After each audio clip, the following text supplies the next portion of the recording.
છોટાઉદેપુર જિલ્લાના ખેડૂતોની હાલાકી નોલેજ સહિતના 3 ગામોમાં સિંચાઈ વિભાગની ઘોર બેદરકારીને લીધે ખેડૂતોના પાક સુકાઈ રહ્યા હોવાનો આરોપ।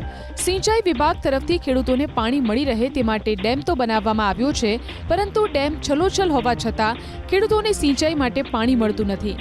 કારણ છે ટીવી સ્ક્રીન પરના દ્રશ્યો। સિંચાઈ વિભાગની કેનાલો જર્જરિત બની છે। એટલું જ નહીં, કેનાલોમાં ઠેર ઠેર તિરાડો અને મોટા મોટા ગાબડા પડ્યા છે। કેનાલોમાં ઝાડી ઝાંખડા ઉગી નીકળ્યા હોવાથી ખેડૂતોને મળતું સિંચાઈનું પાણી વેડફાઈ રહ્યું છે।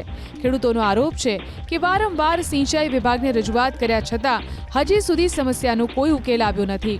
એટલું જ નહીં, ખેડૂતોએ સરકાર સમક્ષ નવી કેનાલ બનાવવાની પણ માંગ કરી।